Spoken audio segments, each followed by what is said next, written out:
যে কোনো খেলাই শুধু নিছক বিনোদনের মাধ্যম হওয়া উচিত, কিন্তু বর্তমানে এই ক্যাপিটালিজমের যুগে প্রত্যেকটা খেলাই যেন বাণিজ্যিক রূপ লাভ করেছে, যে কারণে খেলার যে নান্দনিক রূপটা রয়েছে সেটা বোধহয় হারাতে বসেছে।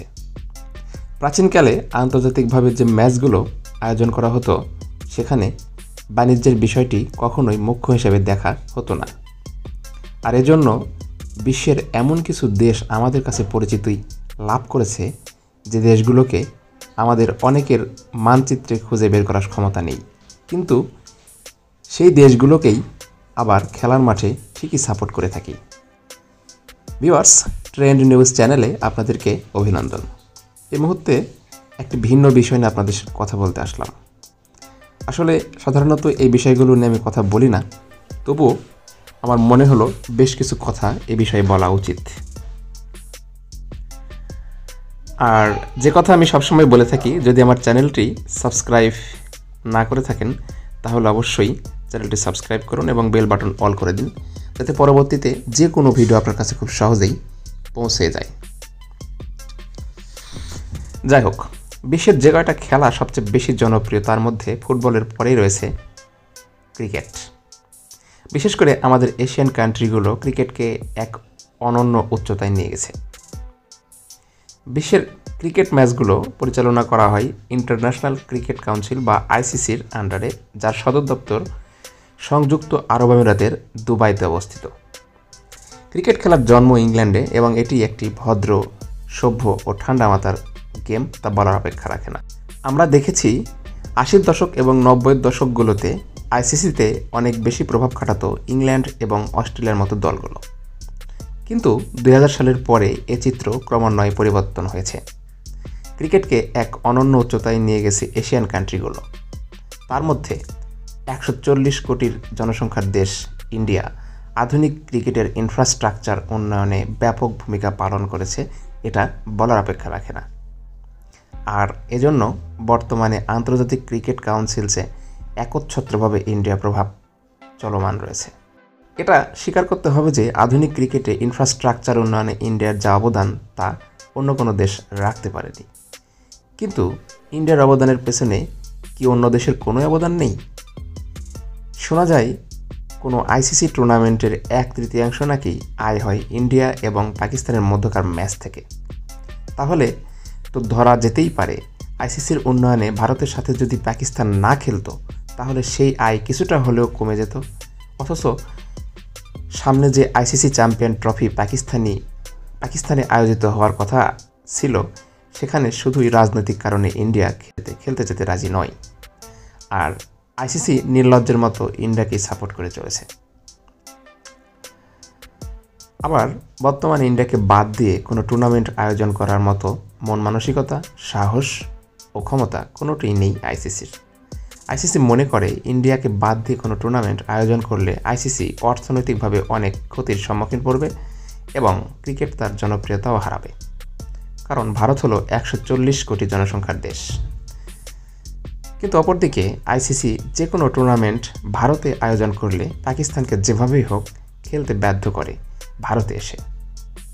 হ্যাঁ, রাজনৈতিকভাবে পাকিস্তান অনেকটা বিশৃঙ্খল অবস্থার মধ্যে থাকার জন্য আন্তর্জাতিকভাবে দেশটি অন্য দেশের সমর্থন পাচ্ছিল না, কিন্তু বিগত কয়েক বছরে ভারত ছাড়া বেশ কিছু দল পাকিস্তানে সম্পূর্ণ নিরাপত্তার সাথে খেলতে পেরেছে এবং এটা প্রমাণিত হয়েছে যে পাকিস্তান এখন নিরাপত্তা দিতে সক্ষম। এই চরম সত্যটি ভারতও হয়তো জানে, তবে শুধু নিরাপত্তার অজুহাত দেখিয়ে রাজনৈতিক কারণে দেশটি ক্রিকেটের সৌন্দর্য নষ্ট করে চলেছে। আসন্ন 2025 সালে আইসিসি চ্যাম্পিয়ন ট্রফি পাকিস্তানে অনুষ্ঠিত হওয়ার কথা ছিল, কিন্তু ভারত আবারও দাদাগিরি শুরু করে দিয়েছে, কারণ তারা পাকিস্তানের খেলতে যেতে রাজি নয়। এখন হয় সে টুর্নামেন্টটি হাইব্রিড মডেলে আয়োজন করতে হবে, অথবা পাকিস্তান থেকে ভেন্যুটি সরিয়ে নিতে হবে আইসিসিকে, এমনটি শোনা যাচ্ছে। শেষ পর্যন্ত হয়তো পাকিস্তান বাধ্য হবে আইসিসির সিদ্ধান্তই মেনে নিতে। কিন্তু আমার প্রশ্ন, ভারতকে এভাবে সমর্থন দেয়া আইসিসির কি বৈষম্যমূলক আচরণ নয়? প্রশ্ন রাখলাম আপনাদের কাছে। বুড়ো আঙ্গুল দেখাচ্ছে এ সাহস পাচ্ছে বেশ কিছু কারণে। প্রতি বৎসর ইন্ডিয়া আইপিএল থেকে অনেক প্লেয়ার বের করে নিয়ে আসে। আইপিএল এমন একটা টুর্নামেন্ট যা পৃথিবীর সব দেশের ক্রিকেটার খেলার জন্য আগ্রহী হয়ে থাকে আর্থিকভাবে লাভবান হওয়ার জন্য।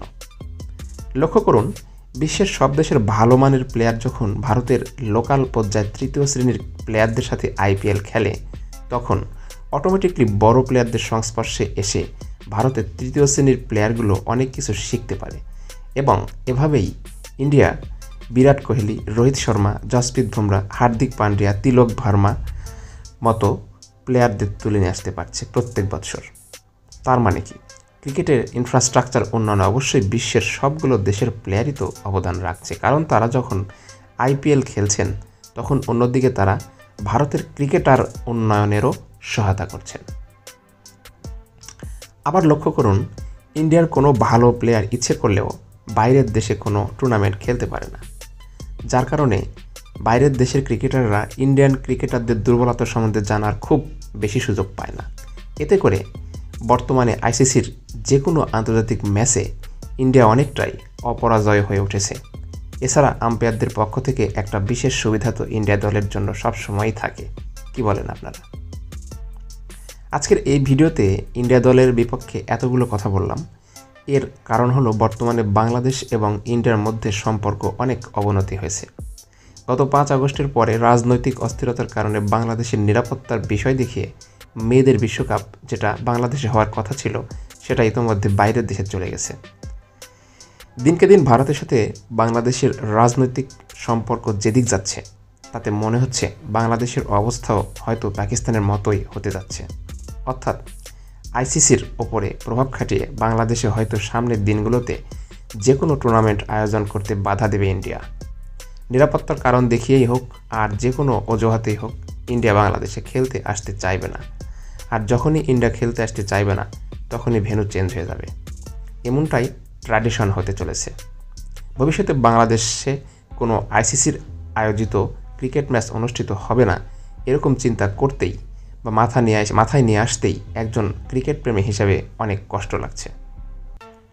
সবশেষে বলতে চাই, খেলাটা বাণিজ্যিক হয়ে যাওয়ার জন্য খেলার বিনোদনের দিকটা হারাতে বসেছে, যেটা আমাদের মতন সাপোর্টারদের জন্য অত্যন্ত দুঃসংবাদ। ভিউয়ার্স, সামনে যে আসন্ন আইসিসি ট্রফি পাকিস্তানে অনুষ্ঠিত হওয়ার কথা আছে, সেটা হয়তো আর পাকিস্তানে হচ্ছে না, কারণ ইতোমধ্যে ইন্ডিয়ান ক্রিকেট বোর্ড জানিয়ে দিয়েছে তারা পাকিস্তানে খেলবে না। কিন্তু খেলা নিয়ে এমন রাজনীতি কি ঠিক? প্রশ্ন রেখে গেলাম আপনাদের কাছে। এভাবে যদি ক্রিকেট ইন্ডিয়া টিমের একচ্ছত্র আগ্রাসন চলতে থাকে, তাহলে হয়তো ক্রিকেট একদিন এর প্রকৃত সৌন্দর্য হারিয়ে ফেলবে। সেই দিনটা আমাদের যেন না দেখা লাগে এবং ইন্ডিয়ানদের মধ্যে শুভবুদ্ধির উদয় হোক, এমনটাই আমি আশা করি। ভালো থাকবেন, আর আপনাদের মন্তব্য অবশ্যই কমেন্ট বক্সে উল্লেখ করবেন। আর যদি ভিডিওটি ভালো লেগে থাকে, তাহলে অবশ্যই একটি লাইক, একটি কমেন্ট এবং শেয়ার দিয়ে সকলকে দেখার সুযোগ করে দেবেন। ধন্যবাদ।